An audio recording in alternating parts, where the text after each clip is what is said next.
Olá pessoal, eu sou o Valdir Carvalho e estamos aqui para poder conversar sobre o último assunto, porque existe um fanatismo. Eu vou mostrar isso aqui para vocês. Isso aqui é a Bíblia, é nisso aqui que eu acredito. Fora daqui, para mim, não existe mais nada, entendeu? Isso no tocante revelação, profecia, pode ser que algumas sejam verdadeiras, mas eu acredito nisso aqui. Se não bater com isso aqui, acabou. Com relação àquilo que a gente falou sobre o casamento, quando a gente falou que Deus não se mete em casamento, aí muitas pessoas, mas Deus escolhe o varão. Não escolhe, tá aqui, vou mostrar. Pega 1 Coríntios 7.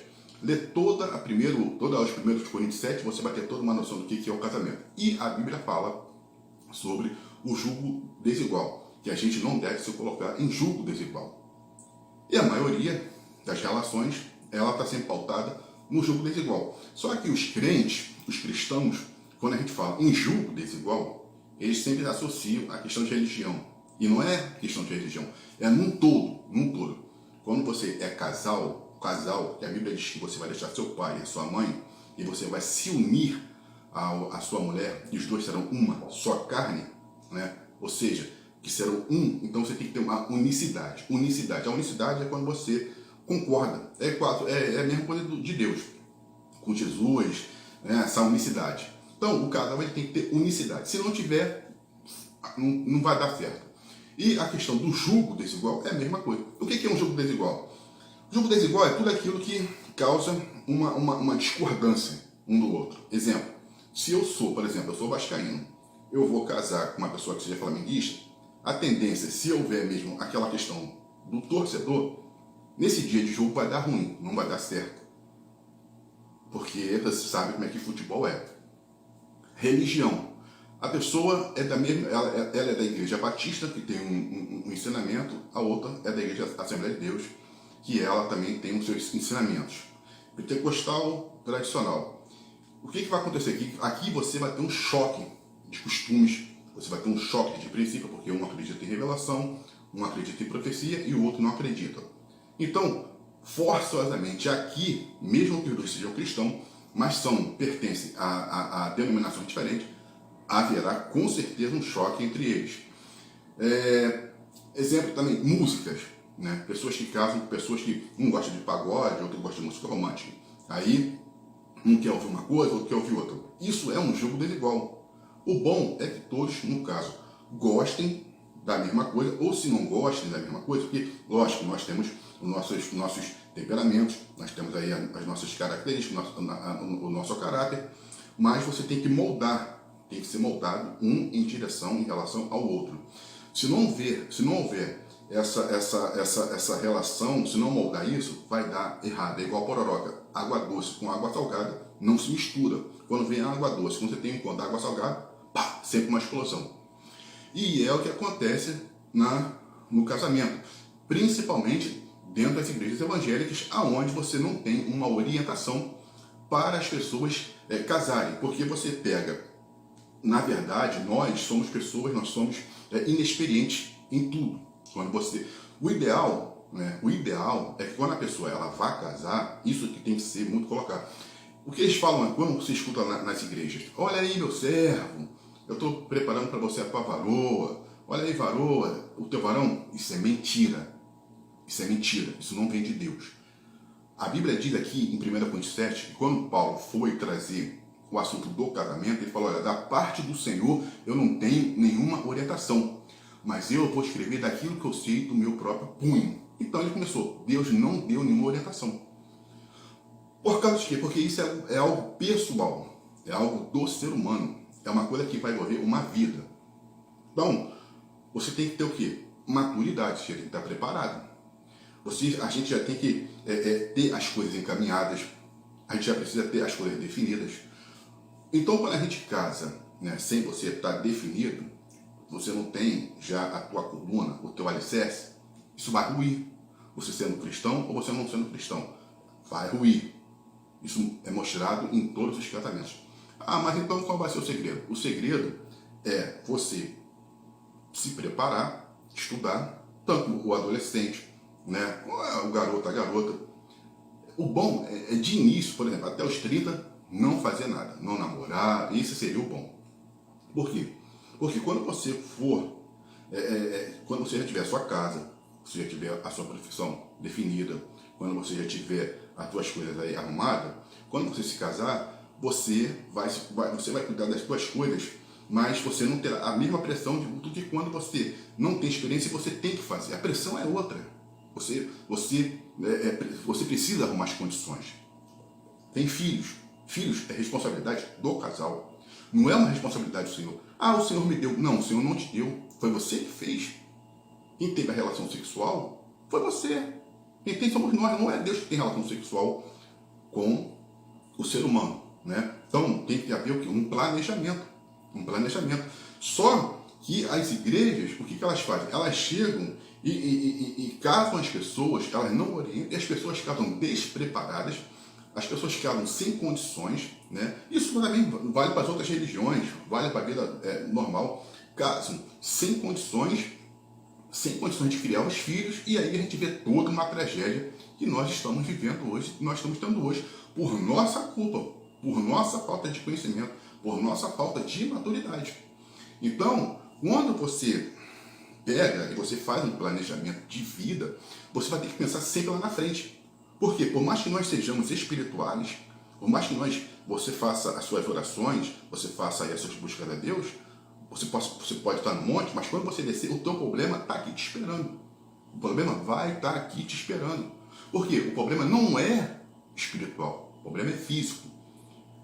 Baixa escolaridade, é a gente não ter uma profissão, é a gente não se empenhar, é a gente achar que tudo deva fazer. E isso é uma coisa que nós temos que resolver. Não adianta eu chegar e orar para Deus para eu querer um carro se eu não sei dirigir. Qual vai ser a valia disso tudo? Nenhuma. Primeiro eu tenho que me preparar, primeiro eu tenho que aprender a dirigir para depois eu ter que ter um carro. Com relação à vida também é assim. A vida de casado. Primeiro eu tenho que buscar, me preparar, e isso tem que ser feito na juventude.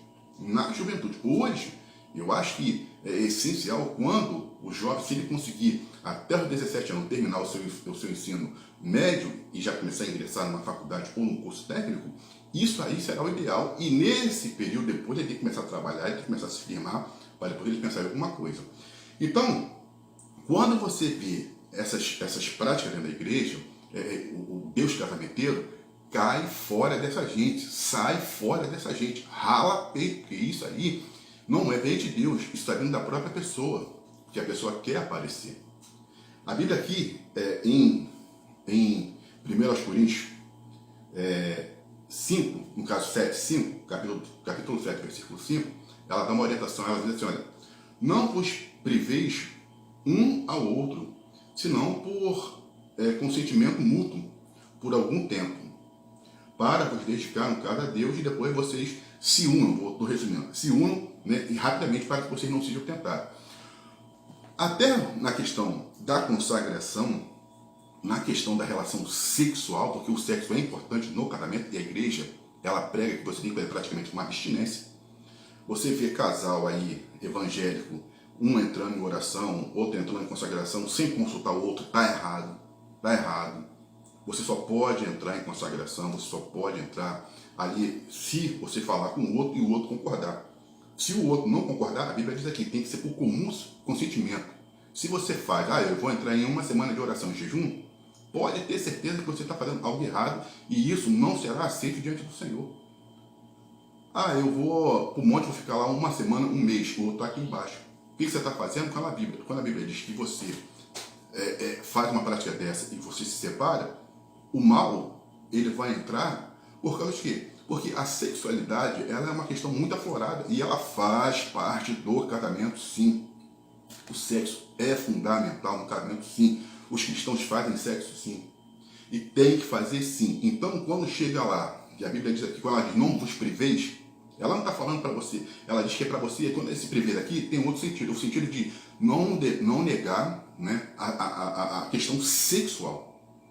Um quer fazer, o outro não quer, eu quero fazer daqui a uma semana. Não pode ser assim. Não pode ser assim. E outra, o marido, a esposa que fica aí brigando, relapso, passa o tempo todo dentro da igreja, porque a igreja prega isso. Não, fica aqui o tempo todo. Se deixar, você passa o domingo todinho na casa de Deus, você passa a semana todinho, e dentro da tua casa você não faz as coisas, você não cura do teu filho,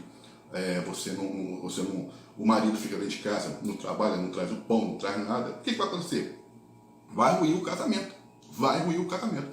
Então, até quando você vai se dedicar a Deus, primeiro você tem que arrumar a tua casa, a tua família. Depois, primeiro é a tua família.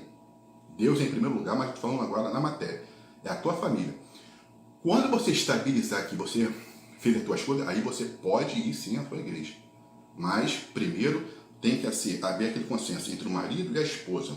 Não pode ser uma coisa desunida. Igual quando você vê o casal cristão. O marido vai lá na frente, a mulher está aqui para trás, está aqui atrás com os filhos. Está errado. Está errado.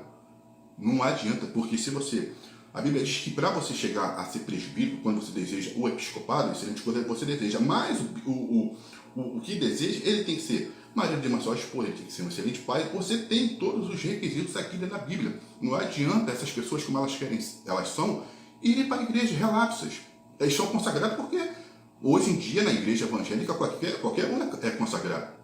Tem igreja que é uma birosca. Mas se você for pegar aqui, não vai ser consagrado nunca. Primeiro você tem que fazer dentro da tua própria casa. Você tem que dar o exemplo na tua casa. E a Bíblia fala mais claro, se você não é exemplo na tua casa, se você não cuidar da tua casa, como é que você vai cuidar das coisas do Senhor? Então, está errado isso. Está errado. Pega aqui primeiro aos Coríntios 7 e começa a ler tudo. Você, mulher, a Bíblia diz que a mulher sábia edifica a sua própria casa. Começa a ler. E você começa a ver como é que está o seu comportamento. O marido também faz o mesmo, porque ele é o cabeça da casa. Como é que está a sua família? Filhos desagregados, tem que educar. Tem que ser da parte do Senhor. Nós estamos aqui, a gente vai passar a conversar muito mais vezes sobre isso. E você sai fora dessas coisas de voz de trovão, gente que é sapatinho de fogo. Cai fora dessa gente. Essa gente não tem nada do Senhor. São pessoas que elas criam aí uma nomenclatura para tentar se promover. Mas de Deus elas não têm nada. Elas só vão levar para você o fanatismo e a destruição. Cai fora dessa gente, dessas igrejas que são fanáticas, pessoas que são cheias de profecias e revelações, não estão pautadas dentro da Bíblia. Cai fora, porque se você continuar, com certeza a sua vida vai afundar, como você tem visto muita gente aí afundando, muito ministério afundando, muito casal evangélico afundando e se separando, porque essas coisas não vêm de Deus. A palavra de Deus é que é a maior profecia.